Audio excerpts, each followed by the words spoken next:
Ay,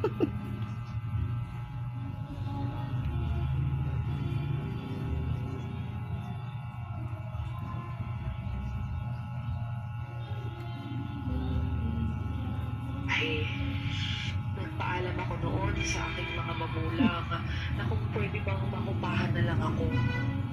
Nakita ko sa mukha nila ang pag-aalala. Pero naisip nila kasi na para makapagpahinga ako ng maayos.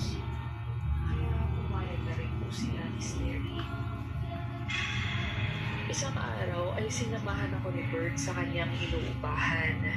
Classmate ko siya at service crew din siya sa aking pinapasukan. Nabalitaan kasi niya na aalis na rin daw yung kasama niya sa kwarto. Kaysa sa iba pa daw mapunta, ay mas mabuting ako na lang din ang makasama niya. Total ay magkaklase naman at magkatrabaho kami. Nakausap namin ng landlord at ire-reserve na lang daw sa akin ang kwarto dahil sa susunod na linggo pa daw makakaalis ang kasalukuyang umuupa dahil may inaasikaso pa raw ito. Ang kaso ay dala ko na yung iba kong gamit at uniform noong araw na yun. At meron din akong duty sa gabi. Kaya hindi na ako pwede pang umuwi sa amin. Kaya naghanap kami ni Bert ng iba pang bed space sa Ako kalapit na dinaga lugar. ko siya sa kamuda. Pero halos lahat puno na.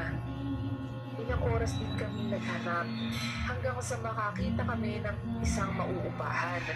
Sakto ay kakaalis lang daw ng umuupa dito. Nagtanong kami kung maaari bang 2 linggo lang ang itagal ko doon. Nabanggit namin na may hihintay lang talaga kami umalis sa